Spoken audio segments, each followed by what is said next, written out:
A serial killer is taunting the police by leaving the strangled bodies of his victims in plain view. Detectives and forensic specialists come up with only the tiniest of clues. A few hairs and fibers, and a muddy tire print. Can these lead to the killer? In the summer of 1994, the first victim, LaDonna Jean Steller, is discovered in a vacant lot in Clearwater, Florida. Investigators find no useful evidence at the scene. A few months later, a delivery driver spots something in the weeds on the side of the road.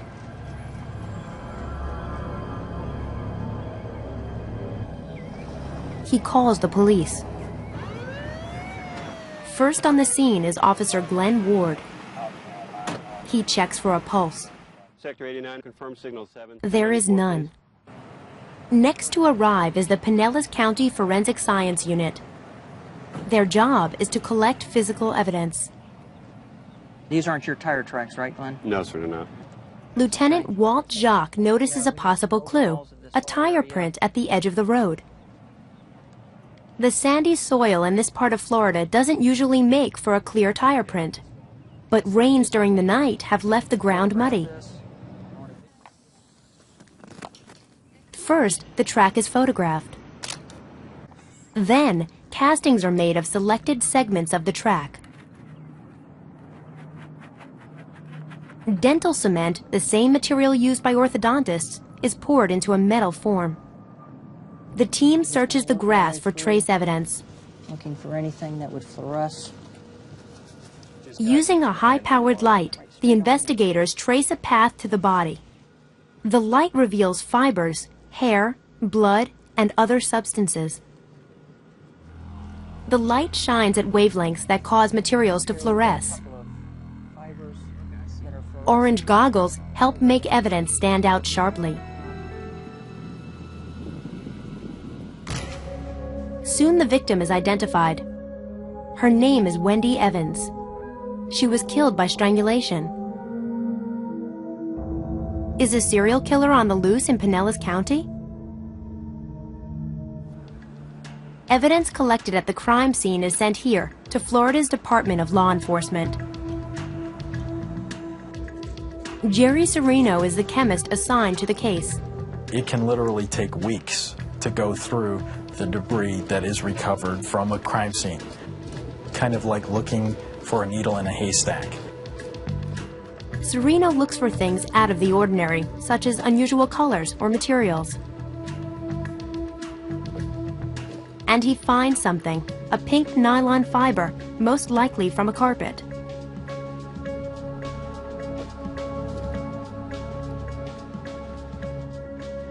Carpet fibers are valuable clues because they can link suspects to a specific location.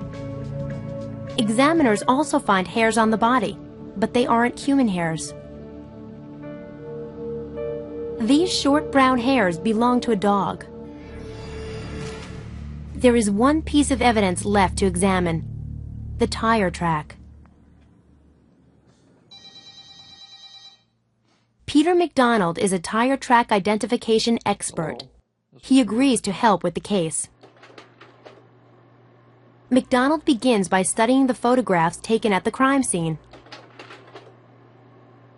When he examines the tread pattern, he recognizes it immediately. This tire, called an ATX, was designed for small pickups and sport utility vehicles.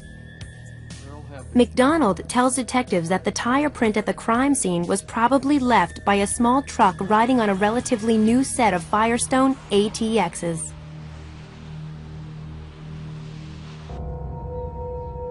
In the following months, 2 more murders take place. First, the decomposed body of Peggy Darnell is discovered beneath power lines. Then, Cynthia Hughes is found behind a trash can. Examiners find pink fibers and dog hairs on Pugh's body, just like those on Wendy Evans. Now there is little doubt. A serial killer is at work in Pinellas County. The only hope of stopping him is to find the car that left that tire print. But how? The search starts at the county's main tire dealer. Lieutenant Good pays a visit to manager Larry Morgan. We're investigating a series of homicides over in Pinellas County. Morgan offers to check the company database. The computer shows the tire is sold out. Look at that. We had 4, we sold 4, September 11th, 1995. The last set was purchased 8 months earlier. Someone named Terry Joe Howard purchased the last set. Howard is placed under surveillance while detectives check her background. From there, we went out and actually found the vehicle parked at her residence one night, and were able to confirm that those tires were on that vehicle. Is Howard the killer? The next step for the investigators is to examine her tires to see if they match the print. Morgan tells Howard that her tires have been recalled and she can come in for free replacements. But we've made arrangements. A week later, accompanied by a man, Howard shows up for her new tires. Hi, I'm Terry Jo Howard. You called me about my tires? The switch takes less than 5 minutes. At a police garage, detectives prepare to make an ink print of the tread patterns on Howard's tires, now mounted on a similar vehicle. A long strip of cardboard is used as an ink pad. The ink is the same kind used for fingerprints. Looks good. Come slow. Carefully, the tire is rolled over the ink pad. Keep it coming. Okay, go. Are we okay, Sandy? Yeah, go. The tire is then rolled over a clean length of cardboard. Once all 4 tires are printed, the strips will be analyzed. But by now, detectives have a new lead to follow. Target's walking eastbound towards your car. During the course of the surveillances, we noticed a white male, and that's when we identified James Randall. James Randall, Terry Jo Howard's boyfriend, is the man who accompanied her to the tire store. While detectives check Randall's background, McDonald examines the tires from Howard's car. Treads are made up of geometric shapes called pitches. At first glance, the pitches seem to be the same size. But in fact, their sizes vary widely. This is the key to tire identification. With this sequence of pitches, you can determine the exact location on the tire that made the imprint. McDonald can tell which part of the tire left the print. But he still doesn't know if it was this tire or another of the same model. He needs to find a match point, a place on the print that could have been made by this tire only. So McDonald turns to a more subtle feature, the tiny cuts on the tire's surface called sipes.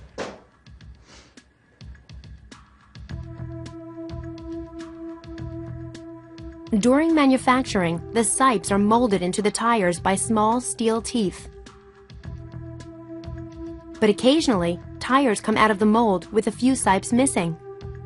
Why? Because the fragile metal teeth sometimes break off.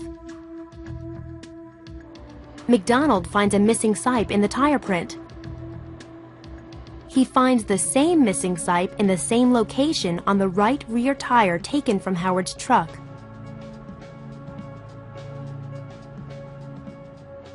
Now there is no doubt.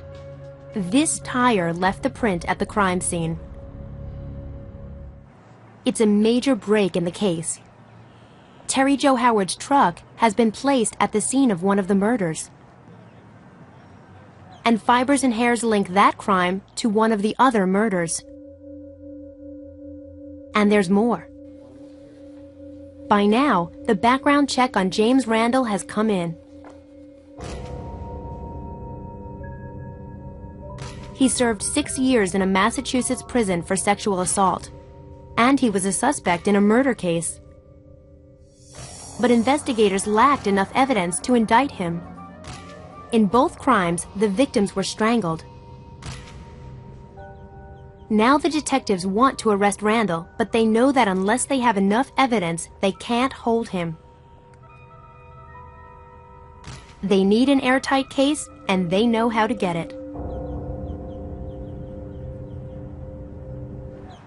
The investigative team comes up with another sting operation. Detectives Linda Hilliard and Stephanie Campbell pose as women starting a dog bathing service. They come at a time when they know Howard will be home. Hi.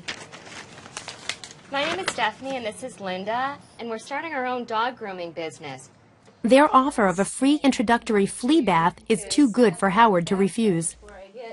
Miss Penny. Yes, Miss Princess Penny. Let's see how she likes me. Does she like me all right? She's very friendly. Here you Hi, go. how are you? What a good girl.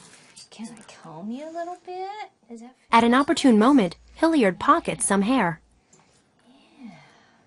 good girl?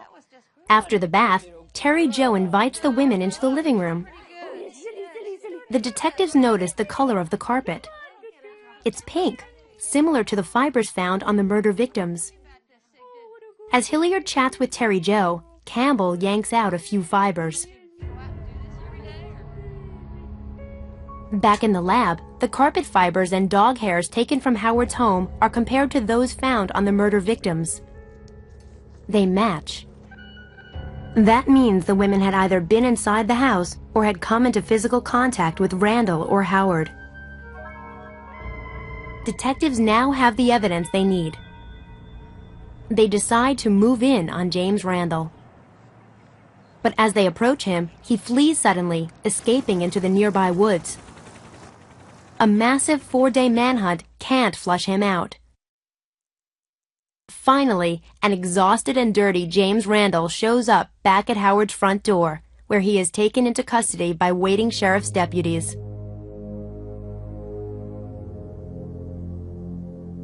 Terry Jo Howard knew nothing of Randall's crimes. The evidence pointed squarely to him. Randall is tried and convicted of first-degree murder. He is sentenced to death.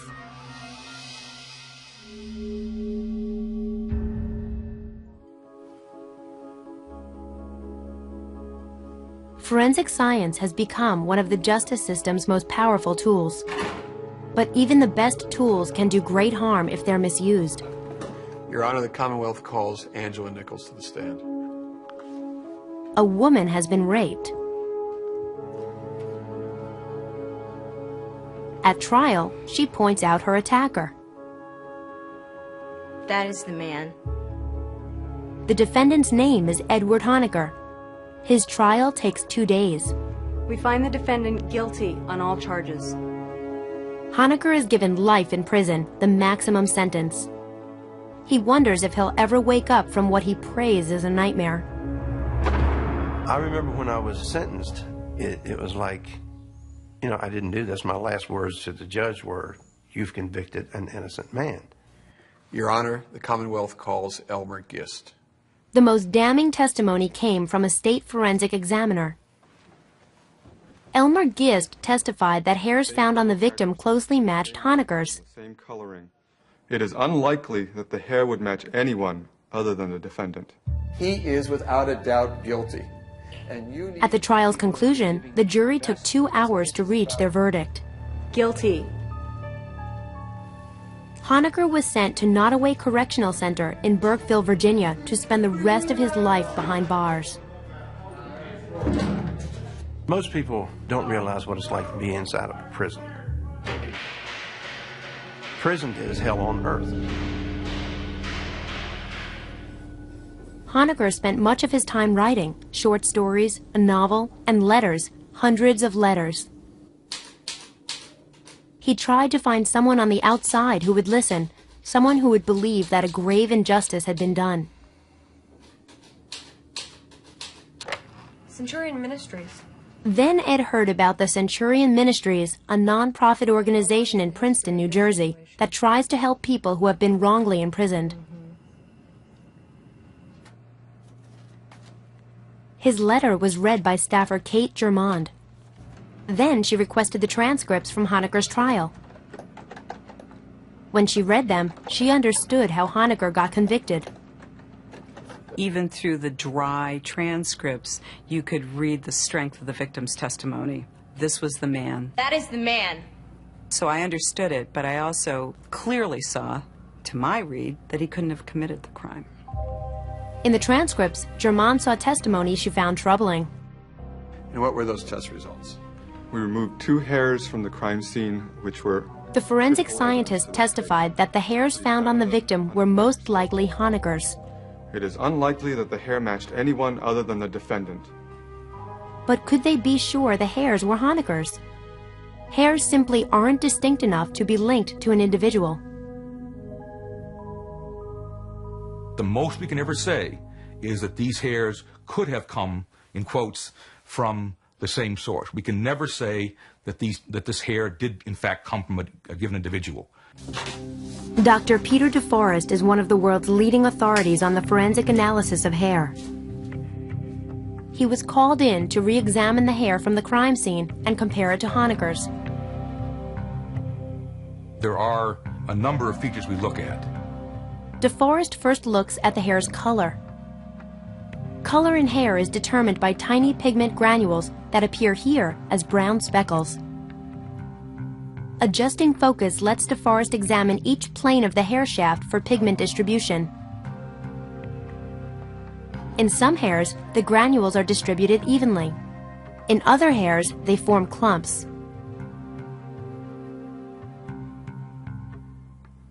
Another characteristic of hair is its outer sheath, called the cuticle. The cuticle grows in overlapping scales, like the skin of a fish. These scales can be pointed, rounded, or square, and can lie very flat or curl up. Some hairs have a clearly visible inner shaft called a medulla.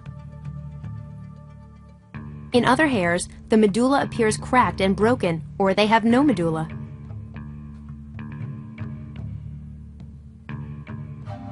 DeForest looked for similarities between the hairs found on the victim and the hairs taken from Ed Honecker. He saw some similarities in color distribution, but he couldn't make a trait-for-trait match between crime scene hairs and any of Honecker's hairs. Based on his observations, DeForest concluded that the hair found on the victim probably did not belong to Honecker. DNA analysis is revolutionizing the criminal justice system. Each cell in the body contains DNA, which is shaped like twists on a ladder of chemical rungs. The sequence of these rungs is unique for each individual. Scientists can now remove DNA from body tissues and fluids and make key segments of it visible on X-ray film. The patterns produced in these films can positively link a suspect to DNA from a crime scene. But they can also exclude a suspect. Germond told Honecker that the test could exonerate him. But if his DNA did match the crime scene sperm, no one would ever again believe his claim of innocence. Honecker submitted a blood sample. Germond also persuaded the reluctant, now ex-boyfriend, to submit one as well. A few days later, the results came back. The boyfriend was excluded. The sperm wasn't his.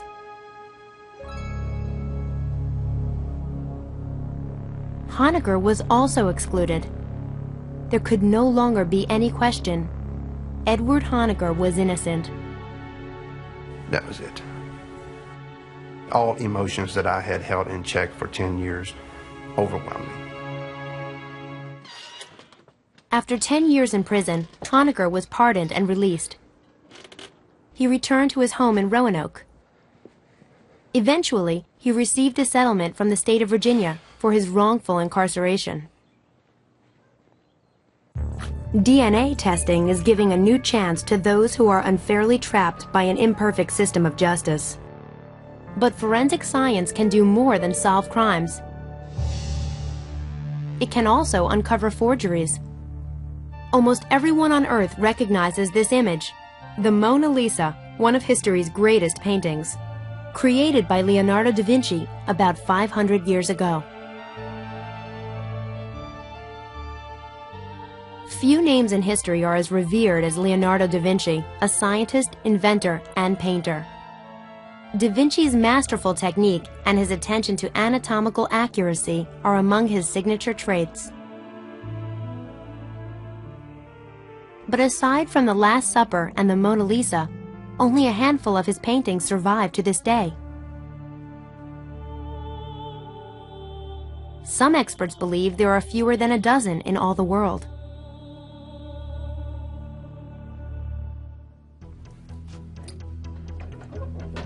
But what if another Da Vinci survived? Is it conceivable that a work by the great master, lost centuries ago, could be discovered today?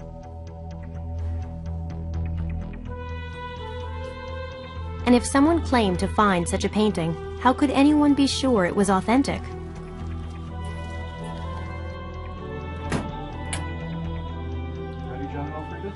John Harrington, on the right, is an art collector who lives in Florida.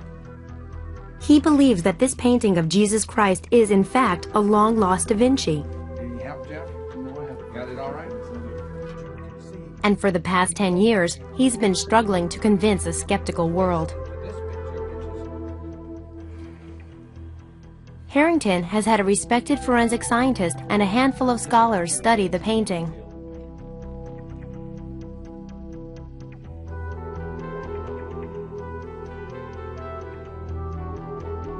If they agree it's authentic, the painting would instantly become one of the most valuable in existence.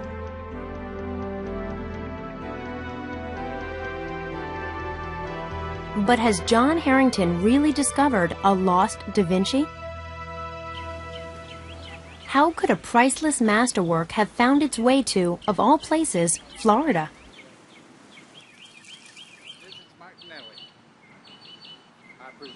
In 1984, Harrington took a short drive from his Sarasota home to visit Mrs. Ida Martin. Well, let's see. The painting's up here somewhere. Harrington had heard that Mrs. Martin was selling a painting that had been in her family for centuries. Careful, careful. He immediately recognized the painting's subject. Good. Let me get some light on it so I can really look at it. A young Jesus Christ was pictured standing in front of a group of rabbis. This biblical scene, rendered by many artists throughout the centuries, is called Christ Among the Doctors. Harrington was intrigued. Some historians had written that Da Vinci had indeed painted a young Jesus Christ around the year 1504, but the work had been presumed lost. Could this be that painting? After a quick negotiation, the price was set. Harrington paid Mrs. Martin $3,500 and his diamond ring. Thank you. But now he faced the big question. How likely was it that he had really just purchased a long-lost Da Vinci? Harrington decided to bypass the contentious art world. He decided an impartial scientist should have the first look. He called Walter McCrone, one of the world's most respected forensic scientists. Harrington took the painting to McCrone's Research Institute in Chicago. Throughout his career, McCrone has analyzed hundreds of paintings. Using techniques that he's pioneered, McCrone tries to determine the painting's age. Knowing when a work was created may offer clues to who painted it. McCrone's first step is to take samples of the paint itself. For this delicate procedure, McCrone uses a stereo-optical microscope, the same tool surgeons use to perform operations. The microscope lets McCrone see down to the level of the pigment particles. He pries them up with a tiny needle.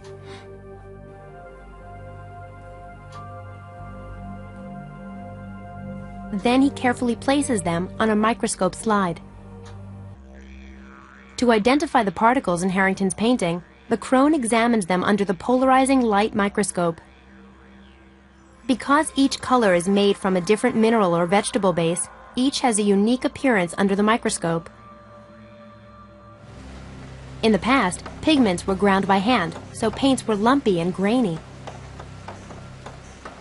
Today, paint making is highly mechanized. Pigments are ground for days between granite rollers to produce uniform particle size and distribution.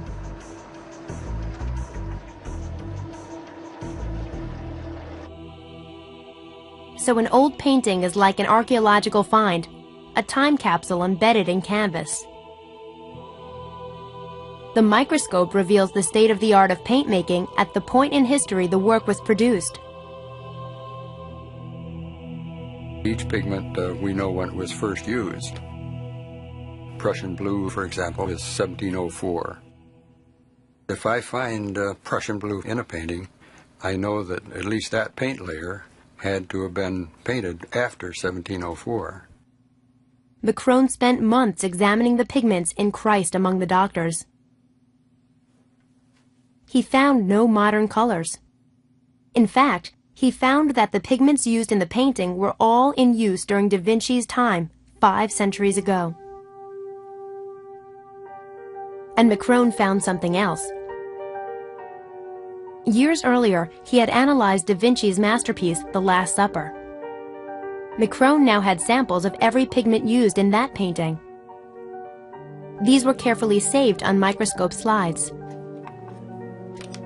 He found that the pigments used in The Last Supper were virtually identical to the ones he had found in Christ Among the Doctors, almost as if they had come from the same palette.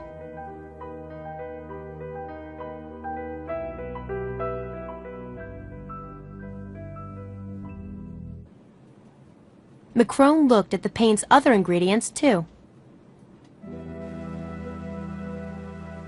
Besides pigment, which provides color, paint also contains a medium that suspends the pigment and allows the artist to use it on canvas.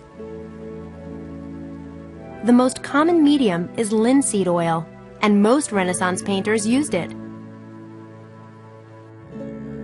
But Da Vinci, always an innovator, also used walnut oil in his paints. Using infrared absorption analysis, McCrone's lab attempted to identify the oil used in Christ Among the Doctors. The samples were too old to be conclusive, but the test indicated the presence of walnut oil.